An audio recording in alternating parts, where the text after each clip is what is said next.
Okay student, तो हमारा जो चैप्टर चल रहा था डीसी जनरेटर, ठीक है। तो उसमें हमने डीसी जनरेटर का कंस्ट्रक्शन देखा, ठीक है, किस प्रिंसिपल पे काम करता है, उसकी वर्किंग देखी, ठीक है।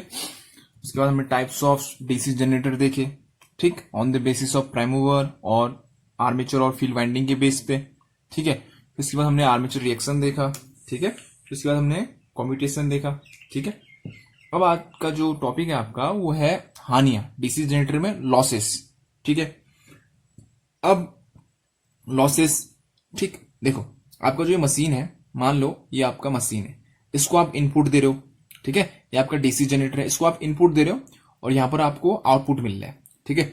एक साइड से आपने इनपुट दिया, ठीक है, और एक साइड से आपको क्या मिला, आउटपुट मिला, ठीक हो गया। तो जितना आप इनपुट देते हो ना, उतना आपको आउटपुट नहीं मिलेगा, ठीक। मान लो जो आपका डीसी जनरेटर होता है उसका इनपुट क्या होता है, मैकेनिकल एनर्जी, ठीक है, यांत्रिक ऊर्जा, ठीक है।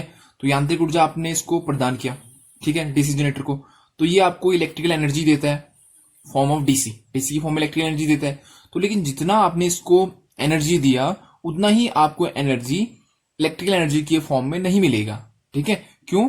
क्योंकि आधी जो एनर्जी होती है या फिर कुछ आपका परसेंटेज या कुछ भाग उस एनर्जी का जो आपने इनपुट में दिया है वो खर्च होता है इन ए फॉर्म ऑफ हीट, हीट के फॉर्म में कह सकते हो, ठीक है। तो वो जो खर्च होता है उसी को हम लॉस कहते हैं, ठीक है। तो जो आप आउटपुट ऐसा मान सकते हो कि इनपुट जो है उसमें से अगर मैं माइनस करूं लॉसेस को घटा दूं तो आपको क्या मिलेगा, आउटपुट मिलेगा, ठीक है। तो ऐसा समीकरण निकलता है कि इनपुट जो आप दोगे उसमें से अगर मैं लॉसेस घटा दूं तो उसको आपको क्या मिलेगा, उसके बाद आपको मिलेगा आउटपुट, ठीक है। तो आपका जो डीसी जनरेटर होता है उसमें मेनली, ठीक है, 3 प्रकार की जो आपकी हानियां होती है, फिर 3 टाइप्स के लॉसेस होते हैं, ठीक है। पहला जो इसमें होता है कॉपर लॉस, सेकेंड होता है आयरन लॉस और थर्ड होता है मैकेनिकल लॉस, ठीक है। तो जो फर्स्ट है, ठीक, जिसे हम कहते हैं कॉपर लॉस या फिर ताम्र हानि, ठीक है। तो ताम्र हानि मतलब तांबा, ठीक है, जहां जहां आपको तांबा दिखेगा वहां पर ये लॉस होगा, ठीक है। अब तांबा आपको कहां कहां दिखता है, ठीक है, आपका जो तांबा है वो कहां कहां दिखता है, फर्स्ट आपका आर्मेचर वाइंडिंग पे, ठीक है, आर्मेचर वाइंडिंग्स पे, ठीक हो गया। दूसरा कहां दिखता है, फील्ड वाइंडिंग पे, फील्ड वाइंडिंग पे, ठीक है, चाहे वो सीरीज हो या फिर संट हो तो फील्ड वाइंडिंग्स पे दिखेगा, ठीक है।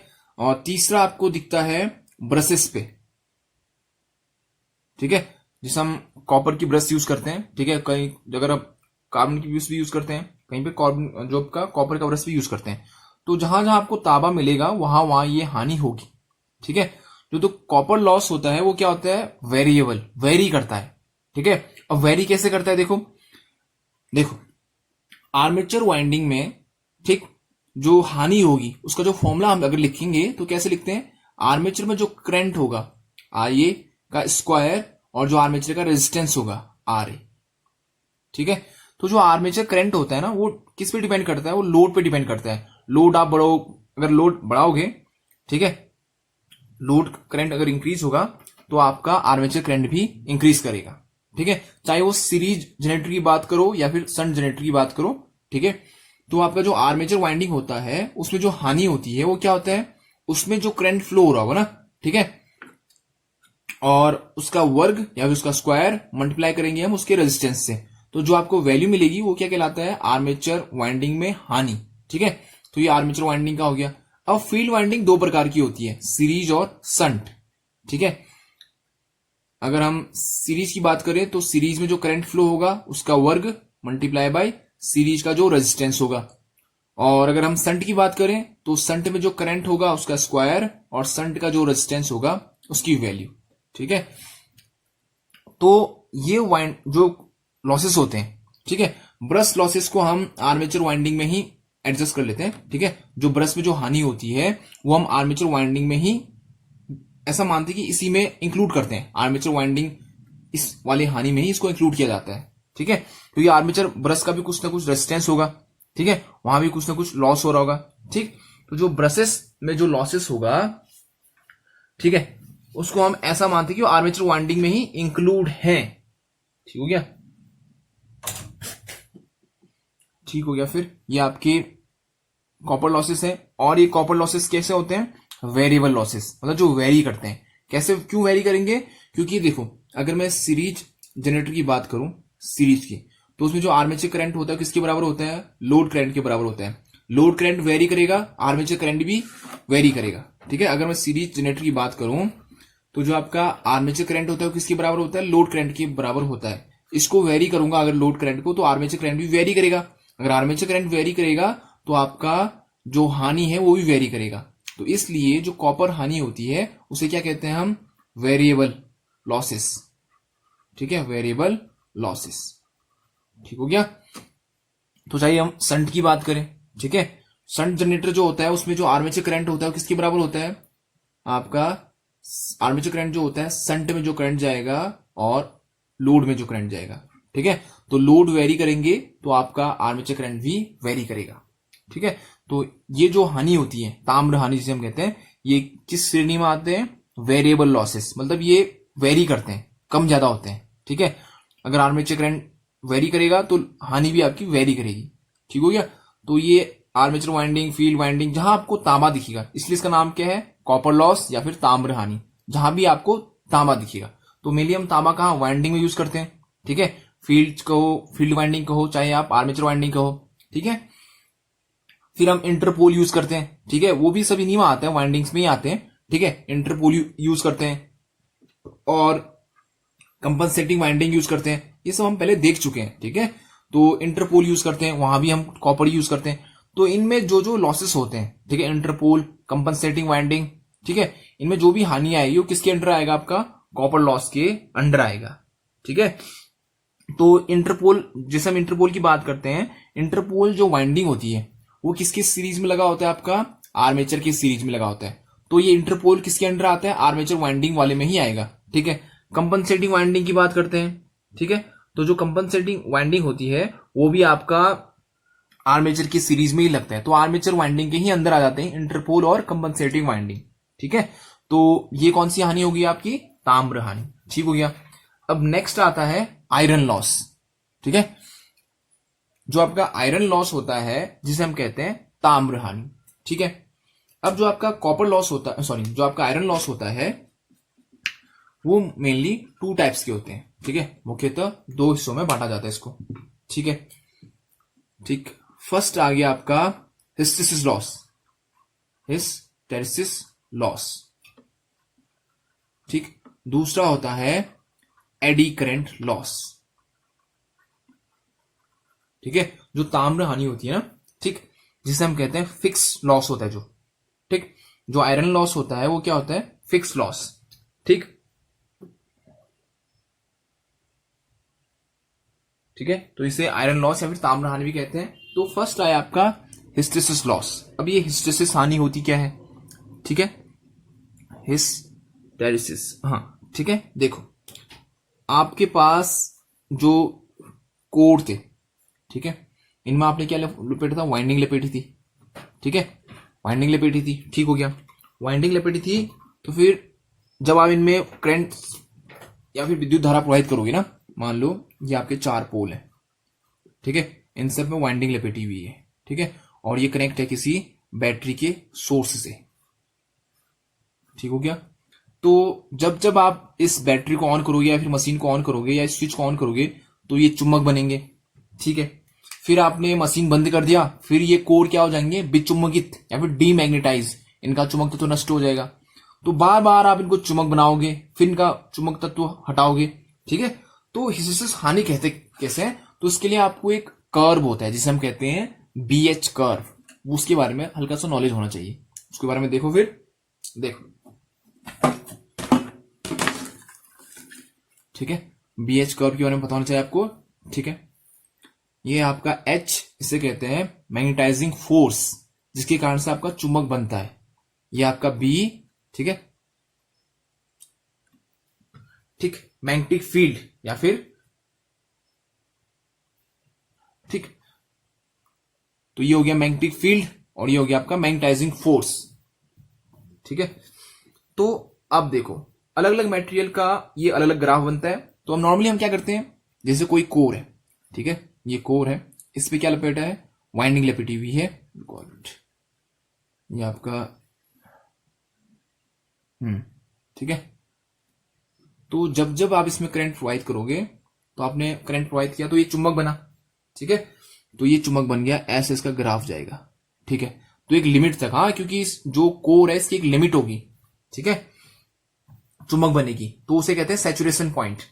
तो एक पॉइंट आएगा, इसे कहते हैं सैचुरेशन पॉइंट। इस पॉइंट के बाद अगर आप मैग्नेटाइजिंग फोर्स बढ़ाओगे भी, मैग्नेटाइजिंग फोर्स मतलब इसमें से विद्युत धारा का मान अगर आप बढ़ाओगे भी, तो अब ये इससे ज्यादा चुंबक नहीं बनेगा, ठीक हो गया। तो इस पॉइंट को कहते हैं सैचुरेशन पॉइंट, ठीक हो गया। फिर आपने क्या किया, इस जो स्विच था इसको ऑफ कर दिया, ठीक है, इस स्विच को ऑफ कर दिया, तो इसका जो चुंबक तत्व है ना, जो मैग्नेटिक फील्ड बना है, वो धीरे धीरे कम होने लगता है, ठीक है। इसी लाइन से वापस नहीं आएगा, ये इस पाथ को फॉलो करता है धीरे धीरे धीरे, और यहां पर आके इस पॉइंट पर आपका क्या हो गया, मैग्नेटाइजिंग फोर्स जीरो हो चुका है, ठीक है। मतलब जो आपका फोर्स जो आपने लगाया था, ठीक है, इस पॉइंट पर क्या हो चुका है, जीरो हो चुका है। लेकिन इस ग्राफ के हिसाब से देखो, इसमें इतना चुंबक क्षेत्र बचा हुआ है, ठीक है। देखो आपने पहले इस जो कोर था इसमें करंट फ्लो कराया, तो ये चुंबक बना, तो ये ऐसा करके ग्राफ गया, ठीक है, स्ट्रेट लाइन। फिर आपने इस बैटरी को हटा दिया, तो इस बैटरी को जब हटा दिया, तो इसमें लगने वाला चुंबकीय बल या फिर मैग्नेटाइजिंग फोर्स H, वो क्या होगा, धीरे धीरे कम होगा। तो धीरे कम होते गया होते गया होते गया, इस पॉइंट पर आकर H की वैल्यू देखो, यहां पर क्या हो चुकी है, जीरो हो चुकी है। इस पॉइंट पर H का मान जीरो है। लेकिन इस पॉइंट पर जब आपका H जीरो है, यहां पर इतना, यहां से लेकर इतना मैग्नेटिक फील्ड आपका इसमें मौजूद है, मतलब इसमें कुछ ना कुछ चुंबक तत्व रह गया है, ठीक है, जिसे हम कहते हैं रेसिडुअल मैग्नेटिज्म, ठीक है, अवशेष चुंबक तत्व, ठीक है। तो अब क्या होगा, आपने मैग्नेटाइजिंग फोर्स तो हटा दिया, लेकिन इसमें चुंबक तत्व रह गया है। तो अब इस चुंबक तत्व को हटाने के लिए इसके अपोजिट आपको मैग्नेटाइजिंग फोर्स अप्लाई करना पड़ेगा। मतलब जिस डायरेक्शन में आपने इससे पहले मैग्नेटाइजिंग फोर्स अप्लाई किया था, उसके अपोजिट डायरेक्शन में, तो आप इधर को, इस साइड को मैग्नेटाइजिंग फोर्स अप्लाई करोगे, तब जाके ये यहां पर जीरो होगा, ठीक है। तो ये एक्स्ट्रा जो है आपकी एनर्जी वेस्ट होगी इसमें, कि आपको इसका चुंबक तत्व हटाने के लिए, ठीक है, ठीक हो गया। फिर आपने इसको जैसे चुंबक दोबारा बनाना है, तो पहले आपको इसका बचा हुआ चुंबक तत्व खत्म करना पड़ेगा, ठीक है। तो यही हानि क्या कहलाता है, हिस्टेरिसिस हानि कहलाती है, ठीक है। तो आपने किसी कोर को चुंबक बनाया, ठीक है, उसको चुंबक बनाना, फिर उसको डिमैग्नेटाइज करना, फिर चुंबक बनना, ठीक है, ये चलते रहता है। तो इसी पॉइंट पे या फिर इसी में आपका क्या होता है, जैसे किसी कोर को आपने चुंबक बनाया, फिर उसमें से चुंबकीय बल हटा दिया, ठीक है, H जिसे हम कहते हैं। अब ये H क्या होता है, वो फोर्स जिसके कारण ये चुंबक बनने वाला है, ठीक है। यहां पर हमने बैटरी कनेक्ट किया हुआ है, ये बैटरी यहां पर ये मैग्नेटाइजिंग फोर्स या फिर H क्या करेगा, अप्लाई करेगा, ठीक है। और इसमें जो चुंबकीय क्षेत्र उत्पन्न होगा वो कौन शो करता है, B, जिसे मैग्नेटिक फील्ड, ठीक हो गया, ठीक, मैग्नेटिक फील्ड घनत्व भी कहते हैं इसको, मैग्नेटिक फील्ड डेंसिटी भी कहते हैं, ठीक हो गया। तो ये ज्यादा तो स्ट्रेट है, लेकिन जब आप मैग्नेटिक फोर्स कम करोगे तो ये इस पाथ को फॉलो करता है, ठीक है, स्ट्रेट वापस नहीं आता है, ठीक। तो यहां पर पहुंचने पर आपका मैग्नेटिक जो फोर्स है वो तो जीरो हो चुका है, लेकिन जो चुंबक तत्व है इसमें रह गया है, ठीक है। तो इसी चुंबक तत्व या फिर इसी रेसिडुअल मैग्नेटिज्म, इस चुंबक तत्व का इसमें रहना क्या प्रोड्यूस कराता है, हिस्टेरिसिस हानि प्रोड्यूस कराती है, ठीक है। फिर आपको इस बचे हुए चुंबक तत्व को हटाने के लिए अपोजिट में आपको मैग्नेटाइजिंग फोर्स, इस दिशा में अपोजिट डायरेक्शन में आपको इसमें मैग्नेटाइजिंग फोर्स अप्लाई करना पड़ेगा, ठीक है। तो यही हानि क्या कहलाती है, आपका हिस्टेरिसिस लॉस कहलाता है, ठीक है, ठीक हो गया। तो इसका एक फॉर्मूला होता है, ठीक है, हिस्टेरिसिस हानि WH इज इक्वल टू आपका ये हो गया नियतांक, हिस्टेरिसिस नियतांक, फिर ये है PM की पावर 1.6, ठीक है, फ्लक्स डेंसिटी, फिर आएगा फ्रीक्वेंसी, फिर आता है वॉल्यूम, ठीक है। ये जो आपका कोर होगा ना, जिसको आप चुंबक बना रहे हो, उसका क्या, वॉल्यूम, ठीक है, आयतन, फ्रीक्वेंसी, ठीक, जिस वेरी के साथ आपका चुंबकीय फ्लक्स वेरी कर रहा है, ठीक है, ये हो गया आपका फ्रीक्वेंसी। ये BM क्या हो गया, मैग्नेटिक फ्लक्स डेंसिटी, ठीक हो गया। और N जो आपका ये लैम्डा है, ये क्या कहलाएगा, आपका हिस्टेरिसिस नियतांक, ठीक है। और जो आपका ये BM है, ये क्या है, अधिकतम चुंबकीय फ्लक्स घनत्व, ठीक है। तो इसका जो इकाई होता है वो क्या होता है, वेबर पर मीटर स्क्वायर, ठीक हो गया। तो ये आपका हो गया हिस्टेसिस लॉस या फिर हिस्टेसिस का फॉर्मूला भी हो गया, ठीक है। तो ये था आपका बीएच कर्व, ठीक है। अब ये क्या होता है, ये होता है हिस्टेसिस नियतांक, ठीक है। तो ये जो कर्व होता है ना, ये ग्राफ जो आपको दिख रहा है, ये हर मटेरियल का अलग अलग होता है, ठीक। जैसे आपको ये जितना ज्यादा होगा, ठीक है, कोई भी कोर या फिर कोई भी मटेरियल उतना ही अच्छा चुंबक बनेगा, ठीक है। ये जितना ज्यादा होगा, ठीक है, वो उतना ही अच्छा चुंबक बनेगा। और अगर मुझे कोई इलेक्ट्रोमैग्नेट चाहिए, ठीक है, मतलब मेरा कोई कोर है, वो तभी तक चुंबक बने रहना चाहिए जब तक कि उसमें क्या हो, इलेक्ट्रिसिटी पास हो या फिर विद्युत धारा उसमें से प्रवाहित हो। तो इलेक्ट्रोमैग्नेट के लिए हम ऐसा मटेरियल यूज करते हैं जिसका ग्राफ पतला हो, ताकि जैसे मैं उसमें से करंट प्रोवाइड करूं वो चुंबक बन जाए, और जैसे मैं उसमें से करंट हटा दूं तो वो क्या हो जाए, विचुंबकित हो जाए, मतलब उसका चुंबक तत्व नष्ट हो जाए। तो जितना ये पतला कर्व होगा उतना ही अच्छा इलेक्ट्रोमैग्नेट बनता है। अगर आपको परमानेंट मैग्नेट बनाना है तो ऐसा मटेरियल चूज करेंगे जिसका एक ग्राफ बहुत मोटा हो, ठीक है। ये जो ग्राफ होगा ना, ये बहुत ज्यादा क्या हो आपका वाइड, ठीक है, इसका एरिया बहुत ज्यादा हो। तो ये परमानेंट मैग्नेट के लिए उस मटेरियल का यूज करते हैं। हम इलेक्ट्रोमैग्नेट में हमें क्या चाहिए कि जब तक इलेक्ट्रिसिटी उसमें से पास हो तब तक वो चुंबक रहे। तो उसके लिए हम क्या कहते हैं, ऐसा मटेरियल जिसका ये वो कर्व हो, नैरो हो, बहुत पतला, ठीक है। तो बहुत पतला उसका क्या होना चाहिए, एरिया इस कर्व का, तो उसको हम इलेक्ट्रोमैग्नेट के लिए यूज करते हैं। तो यही जो रेसिडुअल मैग्नेटिज्म, जो एक चुंबक तत्व बच जा रहा है मैग्नेटाइजिंग फोर्स हटने पर भी, इसी के कारण आपका क्या होगा, हिस्टेसिस हानि होती है, ठीक है। क्योंकि आपका जो जनरेटर है उसमें पोल्स होते हैं, ठीक है। पोल्स को हमें बार बार जब भी आपको डीसी जनरेटर को स्टार्ट करना होगा तो क्या बनाना पड़ेगा, चुंबक बनाना पड़ेगा। फिर आप जब मशीन को बंद करोगे तो उसमें क्या रह जाएगा, रेसिडुअल मैग्नेटिज्म रह जाएगा, ठीक है, चुंबक तत्व रह जाएगा उसमें, ठीक है। तो उसी के कारण क्या उत्पन्न होता है, हिस्टेसिस हानि उत्पन्न होती है, जिसे हम क्या कहते हैं, हिस्टेसिस लॉस कहते हैं, ठीक हो गया। अब दूसरा है इसमें एडी करंट हानि या फिर एडी करंट लॉस, ठीक है। देखो आपका जो कोर होता है, ये जो कोर है जिसको आप चुंबक बना रहे हो ना, ठीक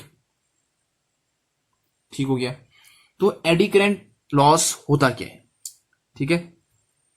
आपने क्या किया, इनमें वाइंडिंग की गई हुई है, ठीक है।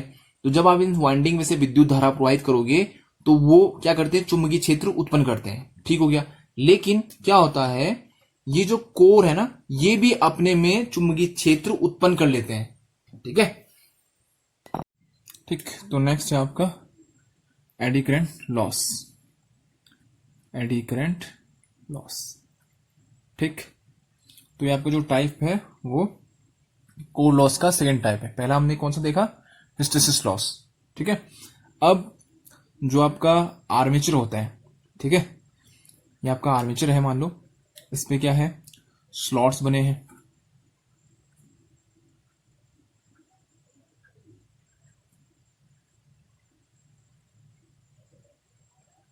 ठीक है। तो इन स्लॉटों में क्या होता है, वाइंडिंग होती है, ठीक है। ये हमने अभी तक देखा है, ठीक है, जब हमने कंस्ट्रक्शन देखा था। और इसके बाहर क्या होता है, पोल्स होते हैं जो मैग्नेटिक फील्ड प्रोड्यूस करते हैं, north pole, south pole, north pole और साउथ पोल, ठीक है। तो एडी करंट हानि होती क्या है, ठीक है। देखो जब ये आर्मेचर रोटेट करेगा, ठीक है, ये साफ्ट है, इसके बाहर रोटर होगा, रोटर में आपका क्या लगा होता है, आर्मेचर लगा होता है, आर्मेचर में खांचे, खांचों में चालक। तो जब ये आर्मेचर रोटेट करेगा तो ये जो मैग्नेटिक फील्ड है उसको काटेगा। तो फैराडे के लॉ के अनुसार कि जब कोई चालक चुंबकीय क्षेत्र को काटता है तो चालक में क्या उत्पन्न होता है, विभवांतर बल, ठीक है। लेकिन यहां पर क्या होता है, ये जो आर्मेचर है ना, वो भी उस चुंबकीय क्षेत्र को काटता है। तो इस वाइंडिंग में तो विभवांतर बल उत्पन्न होता ही है। इन जो ये कोर है, जो आर्मेचर का कोर है जिसमें खांचे हैं, इनमें भी विभवांतर बल उत्पन्न हो जाता है, ठीक है। तो जो आपकी कुछ ऊर्जा है वो नष्ट हो जाती है या फिर यूज होती है इन कोर में विभवांतर बल उत्पन्न करने में, ठीक है। तो वो जो ऊर्जा आपकी उत्पन्न हो रही है या फिर वेस्ट हो रही है, ठीक है, क्योंकि आपको विभवांतर बल उत्पन्न कहां कराना है, इन कोर्स में नहीं करना है, कहां करना है, आपका इन वाइंडिंग्स पे उत्पन्न करना है। ये जो वाइंडिंग है, जो चालक है, इनमें विभवांतर बल उत्पन्न करना है। लेकिन वो हो कहां रहा है, आपका ये जो आर्मेचर का कोर है इनमें, ठीक है। तो इस हानि को या फिर जो ये ईएमएफ इंड्यूस हो रहा है कहां, कोर में, आर्मेचर के कोर में, तो इस हानि को कहते हैं हम एडी करंट लॉस। ठीक हो गया। तो इससे बचने के लिए, ठीक है, ठीक, और इसका फॉर्मूला भी लिख लेते हैं फिर, ठीक है। डब्ल्यू ई इक्वल टू क्या होता है, ये के कांस्टेंट हो गया, बी स्क्वायर मैक्स जो मैग्नेटिक फ्लक्स डेंसिटी है उसका वर्ग, और फिर फ्रीक्वेंसी का स्क्वायर, फिर थिकनेस का स्क्वायर, और फिर आपका वी का स्क्वायर। ठीक है। तो बी मैक्स क्या हुआ, ये तो कांस्टेंट है, नियतांक है, ठीक है, एडी करंट लॉस नियतांक हो गया। बी मैक्स क्या हो गया आपका, मैग्नेटिक फ्लक्स डेंसिटी हो गया, ठीक है। एफ क्या हो गया, फ्रीक्वेंसी हो गया। टी क्या हो गया, थिकनेस हो गया। जो आपका, देखो, जो आपका आर्मेचर होता है ना, बहुत सारे सीट से मिलकर बना होता है, बहुत सारे सिलेंड्रिकल सीट होते हैं, तो एक सिलेंडर टाइप का होता है। कभी आप मिक्सी खोल के देखोगे तो उसमें देखना कि जो आपका आर्मेचर होगा वो लंबा एक सिलेंडर टाइप का होता है और बहुत से पत्तियों से मिलकर बना होता है, ठीक है। ठीक, तो टी क्या हो गया, थिकनेस हो गया, ठीक है, इस लेमिनेशन का। तो इस टाइप का सीट होता है वो, ठीक है, इस टाइप का प्लेट होता है, तो ये बहुत से एक सिलेंडर टाइप का आकार बनाते हैं, ठीक है। तो सर्कुलर टाइप के सीट्स बहुत सारे। तो ये जो टी क्या होता है, थिकनेस होता है, ठीक है, मतलब एक लेमिनेशन का, जो आपका एक सीट है उसका एक थिकनेस होगा एक का, ठीक है। तो ये टी थिकनेस हो गया। वी क्या है, वॉल्यूम, कि आपका जो आर्मेचर कोर है, ठीक है, इस पूरे आर्मेचर कोर ने कितना वॉल्यूम कवर किया हुआ है, कितना आयतन घेरा हुआ है, ठीक है। तो ये आपका हो गया आपका एडी करंट लॉस, ठीक है। तो समझ में आया ना आप लोग को कि एडी करंट लॉस होता क्या है, कि जो आर्मेचर कोर होता है उसमें विभवांतर बल इंड्यूस होना या फिर विभवांतर बल पैदा होना, ठीक है। तो क्योंकि अब विभवांतर बल पैदा हो रहा है तो कुछ ना कुछ जो आपकी ऊर्जा है वो उस विभवांतर बल पैदा करने में यूज हो जाएगी, तो एक प्रकार की क्या है, आपकी हानि है, ठीक है। तो उसी को हम क्या कहते हैं, एडी करंट लॉस कहते हैं। तो इसको कम करने के लिए हम क्या करते हैं, जो आपके लेमिनेशन होते हैं उसके बाहर से हम देखो, जो ये सीट्स होंगे ना, इसके बाहर से हम लेप लगाएंगे या फिर लेमिनेट करेंगे इसको, ताकि ये एक सीट दूसरे सीट के संपर्क में ना आए और करंट फ्लो ना करे और ईएमएफ इंड्यूस ना हो, ठीक है। तो सारे सीट एक दूसरे से क्या होंगे, इंसुलेट होंगे, किसके द्वारा, लेमिनेशन के द्वारा, ठीक है। तो परत चढ़ाई जाती है हर सीट के बाहर से, तो इसके द्वारा ही हम क्या करते हैं, एडी करंट लॉस को कम करते हैं, ठीक है। पूछा भी जाता है कि एडी करंट लॉस को कम करने के लिए भौर धारा हानियां भी कहते हैं इसको हिंदी में, ठीक है, भौर धारा हानि। तो इसको कम करने के लिए क्या कहते हैं हम, जो सीट हम यूज करते हैं उसको पहले क्या किया जाता है, लेमिनेट किया जाता है, उसके बाहर एक परत टाइप की चढ़ाई जाती है, ठीक है, जिसके कारण से क्या होता है, करंट का पाथ बनता नहीं है, और करंट का पाथ बनेगा नहीं तो फिर करंट पूरे इसमें फ्लो नहीं होगा, तो ईएमएफ इंड्यूस नहीं होगा, कहने का मतलब सीधे सीधे ये है, ठीक है। तो ये क्या था आपका एडी करंट लॉस, ठीक है। तो किसके अंदर आता है, ये आता है आपका कोर या फिर आयरन लॉस के अंदर, ठीक है।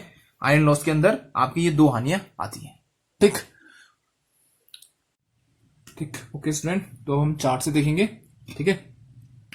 तो ये हो गया आपका टोटल लॉस, ठीक है, टोटल लॉसेस हो गया आपका, ठीक है। तो टोटल लॉसेस डिवाइड होते हैं आपका फर्स्ट कॉपर लॉस, ठीक है। तो फर्स्ट हो गया आपका कॉपर लॉस, ठीक है। तो कॉपर लॉस में कौन कौन से आते हैं, आर्मेचर, ठीक है, संट कॉपर लॉस, और आपका थर्ड सीरीज कॉपर लॉस, ठीक है। तो जो आपका टोटल लॉस की बात अगर करें तो फर्स्ट जो कैटेगरी आती है कॉपर लॉस की आती है, ठीक है। तो जो कॉपर लॉस होता है आपका वो आर्मेचर में होता है, संट में होता है, आपका सीरीज में होता है, ठीक है। तो जो आर्मेचर लॉस की बात हम करते हैं, ठीक है, तो जो आर्मेचर लॉस होता है वो 30 to 40% होता है, ठीक है। यहीं पर लिख देता हूं, ठीक है। आर्मेचर लॉस कितना होता है, 30 to 40%, ठीक है, टोटल लॉस का, ठीक। तो ज्यादा हानि आपका जो 30-40 लगभग, ठीक है। तो मान सकते हो कि मैक्सिमम लॉस क्या होता है, कॉपर लॉस ही होता है, ठीक है। तो 30 to 40% क्या हो गया, आर्मेचर हानि हो गया, ठीक है। अब जो फील्ड होता है, फील्ड दो प्रकार के होते हैं, संट सीरीज, ठीक है। तो जो आपका संट या फिर फील्ड में जो हानि होती है, मैं सीधे हम कहेंगे फील्ड में जो हानि होती है वो होता है 20 to 30%, ठीक है। जो संट सीरीज में होता है ये क्या होता है, 20 to 30%, ठीक है, ये याद रखना आपने, ठीक हो गया, ठीक। तो जो कॉपर लॉस होगा ना आपका, वो आर्मेचर में होगा, शंट में होगा, सीरीज में होगा। तो जो आर्मेचर में हानि होगी वो 30 to 40%, ठीक है, और जो आपका शंट या फिर सीरीज में होगा वो 20 to 10% तक होगा, ठीक है। अब जो आपका ब्रशेस में जो ड्रॉप होता है ना, वो आपके आर्मेचर में ही इंक्लूड होता है, ठीक है। मैंने आगे पहले भी बोला था, तो जो ब्रशेस में जो ड्रॉप होगा उसे इंक्लूड किया जाता है आर्मेचर लॉस पे ही, ठीक है। तो ये था आपका कॉपर लॉस। फिर दूसरा इसमें आता है, दूसरा पॉइंट, आयरन लॉस। ठीक हो गया, ठीक है। आयरन लॉस में दो होते हैं, हिस्टेरिसिस और दूसरा होता है आपका एडी करंट, ठीक। हिस्टेरिसिस लॉस और एडी करंट लॉस, ठीक है। तो जो आपका हिस्टेरिसिस और एडी करंट लॉस होता है वो होता है 20 to 30%, ठीक है। ये जो दोनों लॉस होते हैं ना, ये होते हैं आपका 20 to 30%, ठीक है। तो आयरन लॉस कितना हो गया आपका 20 to 30% दोनों, ठीक है। आयरन लॉस की बात करें अगर तो 22 कितना होता है 30%, ठीक है। फिर जो तीसरा होता है इसे कहते हैं हम मैकेनिकल लॉस, ठीक है। तो तीसरा क्या आएगा, मैकेनिकल लॉस, यांत्रिक हानि। तो मैकेनिकल लॉस में क्या क्या आता है, एक होता है आपका फ्रिक्शन, ठीक है, फ्रिक्शन लॉस घर्षण के कारण। एक होता है विंडेज लॉस, ठीक है। तो एक हो गया फ्रिक्शन, एक हो गया विंडेज लॉस, ठीक है। तो इसका परसेंटेज कितना होता है मैकेनिकल लॉस का, 10 to 20%, ठीक है। तो हम कह सकते हैं कि सबसे ज्यादा जो हानि होती है वो आपका कॉपर लॉस ही होता है, ठीक है। तो ये आपका टोटल लॉस हो गया, ठीक। फर्स्ट कॉपर लॉस, फिर आयरन लॉस, फिर मैकेनिकल लॉस, ठीक हो गया। अब देखो, जो कॉपर लॉस होता है वो मेनली वेरी करता है, ठीक है। लेकिन संट के केस में जब हम संट वाइंडिंग की बात करते हैं तो वहां पर वो कांस्टेंट रहता है। क्यों कांस्टेंट रहता है, क्योंकि जो संट में करंट होता है ना वो कांस्टेंट रहता है। इसलिए संट में अगर आप कॉपर हानि की बात करोगे तो वहां पर वो कांस्टेंट होता है। ऐसा नहीं कि हर जगह आपका कॉपर लॉस वेरी करेगा।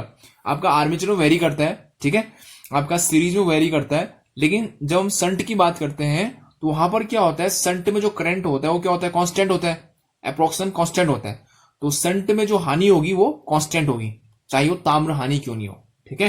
फिर आता है आयरन लॉस, ठीक है। आयरन लॉस हमारा कांस्टेंट लॉस होता है, ठीक है, क्योंकि आपका जो कोर है वो तो फिक्स ही रहना है, कोर तो बदलना नहीं है, ठीक है, ठीक। तो आयरन में जो दो हानियां होती है ना, हिस्टेरिसिस हानि और एडी करंट हानि, ये आपका कांस्टेंट हानि में आता है, ठीक है, ठीक। फिर आ जाए तीसरा मैकेनिकल लॉस। मैकेनिकल लॉस भी आपका जो फ्रिक्शन है या फिर विंडेज लॉस है, ये भी अप्रोक्सीमेशन कांस्टेंट ही रहते हैं, ठीक है। तो जो वेरिएबल होता है वो सिर्फ कॉपर लॉस ही माना जाता है।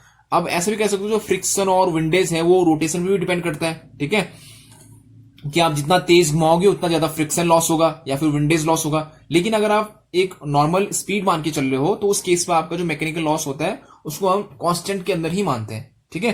तो अगर वेरिएबल लॉस की अगर बात करेंगे तो कौन सा आया, कॉपर लॉस, या फिर जिसे हम कहते हैं ताम्र हानि, ठीक है। तो अगर इफिशियंसी की बात आती है कि क्षमता, तो आपका जो जनरेटर है उसका मैक्सिमम या फिर उसकी एफिशिएंसी क्षमता सबसे अधिकतम होती है जब आपका वेरिएबल लॉस और कांस्टेंट लॉस क्या होता है आपका बराबर होते हैं, ठीक है। ये बहुत बार पूछा जाता है, ठीक, ठीक है। तो आपका जो एफिशिएंसी होती है, ठीक है, किसी भी मशीन की एफिशिएंसी क्या होती है, रेशियो होता है आउटपुट अपॉन इनपुट का रेशियो, ठीक है, इसे कहते हैं एफिशिएंसी, ठीक है। किसी मशीन की एफिशिएंसी क्या होती है, आउटपुट डिवाइडेड बाय इनपुट, जितना आपने आउटपुट प्राप्त हुआ और जितना आपने उसको इनपुट दिया, ठीक है, ठीक हो गया। तो हमका जो इनपुट होता है क्या होता है, मैकेनिकल पावर होता है, ठीक है। जनरेटर के केस में अगर जनरेटर की बात करो तो उसमें मैकेनिकल पावर आप क्या दोगे, इनपुट दोगे, और जो आपको पावर मिलता है वो वाट के केस में, ठीक है। अगर हम जनरेटर की बात करें तो आउटपुट किस में मिलेगा, वाट के फॉर्म में मिलेगा आपको, या फिर जो वीआई से क्रॉस करके या फिर इनटू करके आपको पावर वाट में आपको लिखना होगा, ठीक है। आउटपुट, इनपुट आपका मैकेनिकल पावर के रूप में आप दोगे, ठीक है। अब एफिशिएंसी मैक्सिमम तब होती है जब आपका जो जनरेटर है उसमें जो नियत हानि है, मतलब जो कांस्टेंट लॉस है, वो किसके बराबर होना चाहिए, आपका वेरिएबल हानि के बराबर, ठीक है। तो अगर ये दोनों बराबर होंगे तो आपका जो एफिशिएंसी है जनरेटर की वो मैक्सिमम होती है, ठीक है। तो इसको याद रखना है आपने कि वेरिएबल लॉस किसके बराबर होने चाहिए, कांस्टेंट लॉस के। ठीक है, आपके उसमें डेरिवेशन नहीं है इसका, तो हम डेरिवेशन नहीं करेंगे। ठीक है, तो आपका वेरिएबल हानि किसके बराबर होना चाहिए, कांस्टेंट लॉस के बराबर, मैक्सिमम एफिशिएंसी ऑफ जनरेटर के लिए। ठीक है, तो जो आपका जनरेटर है वो सबसे अच्छा काम या फिर सबसे मैक्सिमम आउटपुट तब देगा जब उसका वेरिएबल लॉस किसके बराबर होगा, आपका कांस्टेंट लॉस के बराबर होगा। ठीक है, तो ये था आपका different type of losses in DC generator. ठीक है, तो आपने इसको देखना है अच्छे से। ठीक है, इसमें बेस आपको न्यूमेरिकल आएंगे। ठीक है, ठीक, तो अब अगर हम बात करें तो सबसे पहले आपने क्या दिया, अगर हम उससे देखें, ठीक है, ग्राफ के थ्रू देखें या फिर ब्लॉक डायग्राम के थ्रू देखें, तो सबसे पहले आप क्या दोगे, मैकेनिकल इनपुट दोगे। ठीक है, ठीक हो गया।